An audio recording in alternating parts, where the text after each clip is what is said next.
उडद वडा म्हटलं की अगदी लहानांपासून मोठ्यांपर्यंतचा आवडतीचा पदार्थ.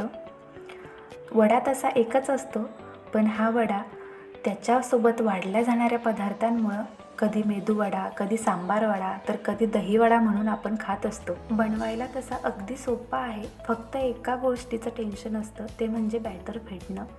तर तेही या व्हिडिओनंतर कमी होणार आहे, कारण या व्हिडिओमध्ये अगदी कमी वेळात परफेक्ट बॅटर कसं तयार करायचं हे मी तुम्हाला सांगणार आहे. नमस्कार, मराठी अन्नपूर्णा डिलाईट्समध्ये तुम्हा सर्वांचं अगदी मनापासून स्वागत आहे. सर्वात आधी डाळीसाठी 3 गोष्टी लक्षात ठेवायच्या. डाळ भिजवण्याआधी 2 ते 3 पाण्याने स्वच्छ धुवून घ्यायची.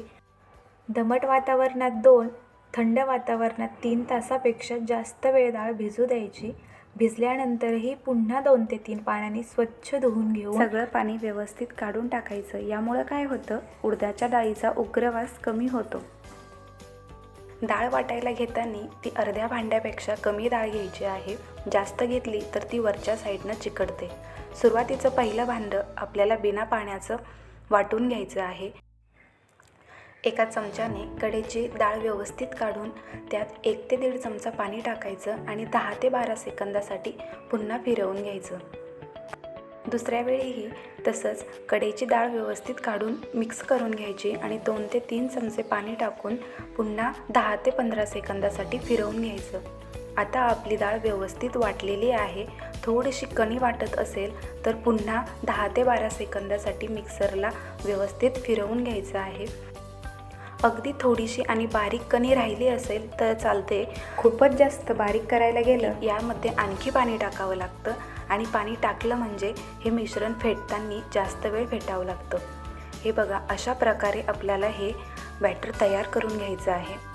अशाच पद्धतीने आपण राहिलेली डाळ वाटून घ्यायची आहे आणि ती एका मोठ्या अशा भांड्यामध्ये काढून घ्यायची आहे, ज्यामुळं आपल्याला ती फेटताना व्यवस्थित फेटता येईल. अशा कन्सिस्टन्सीचं बॅटर आपल्याला तयार करून घ्यायचं आहे. तुम्ही बघू शकता, हे बॅटर आत्ताच बऱ्यापैकी फुललेलं दिसतं आहे आणि असं बॅटर तयार झालं की याला फेटायला फार कमी वेळ लागतो. बॅटर फेटताना एक काळजी घ्यायची, सुरुवातीपासून तर शेवटपर्यंत हे एकाच दिशेने फिरवायचं, म्हणजे ते पटकन तयार होतं. बॅटर फेटत असताना अगदी घड्याळाच्या काट्यावर 8 ते 10 मिनिटं फेटून न घेता सुरुवातीला 3 मिनिटं फेटून घ्यायचं आणि त्यानंतर एका वाटीत पाणी घ्यायचं, त्यात थोडंसं बॅटर टाकून बघायचं. बॅटर व्यवस्थित तरंगलं तर ठीक, नसेल तरंगलं तर त्यानंतर प्रत्येकी 1 मिनिटानंतर पाण्यात बॅटर व्यवस्थित थोडं थोडं टाकून बघायचं.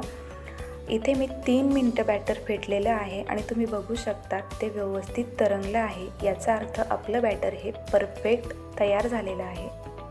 तयार झालेल्या बॅटरमध्ये चवीनुसार मीठ, 1.5 चमचा किसलेलं आलं, थोडीशी कोथिंबीर आणि 1.5 चमचा बारीक कापलेल्या हिरव्या मिरच्या, 2.5 चमचे तांदळाचं पीठ टाकायचं आहे.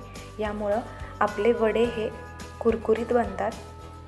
सर्व साहित्य व्यवस्थित मिक्स करून घेऊ आणि वड्यासाठी आपलं बॅटर तयार झालेलं आहे. अशी एखादी पळी किंवा झाऱ्या पाण्यात बुडवून घ्यायचा. हात थोडासा तिरका पकडायचा.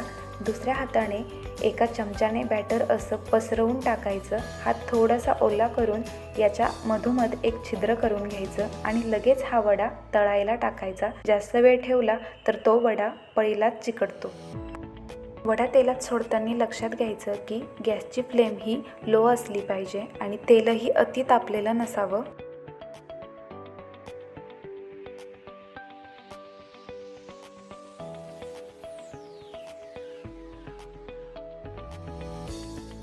टाकलेला वडा हा 4 ते 5 सेकंदानंतर पलटवायचा. लगेच पलटवला तर त्याचा आकार बिघडतो. वडा तळताना मंद आचेवरच तळायचा, म्हणजे आतून कच्चा राहत नाही आणि वरूनही छान कुरकुरीत होतो. पाण्याऐवजी तेल लावूनही तुम्ही वडा बनवू शकता. फक्त वडा पटकन तेलात सोडायचा. उडदाची डाळ ही चिकट असते, त्यामुळं ती जास्त वेळ पळीवर किंवा झाऱ्यावर राहिली तर ती लगेच चिकटते आणि वडा तेलात व्यवस्थित सुटत नाही. वडे छान तळून झालेले आहेत. आता चटणीची तयारी करूया. चटणीसाठी इथे ओलं खोबरं, 4 ते 5 हिरव्या मिरच्या, 3 आल्याचे काप, लसूण, 2 चमचे शेंगादाणे, 3 ते 4 कढीपत्त्याची पानं, कोथिंबीर आणि चवीनुसार मीठ घेतलं आहे. त्यात पाणी टाकून व्यवस्थित बारीक करून घ्यायचं. त्यानंतर त्यावर 1 चमचा पिठी साखर आणि 1 चमचा लिंबाचा रस घालून व्यवस्थित मिक्स करून घ्यायचं. यानंतर त्यावर मस्त असा कडकडीत मोहरी, कढीपत्ता आणि लाल मिरचीचा तडका घालायचा.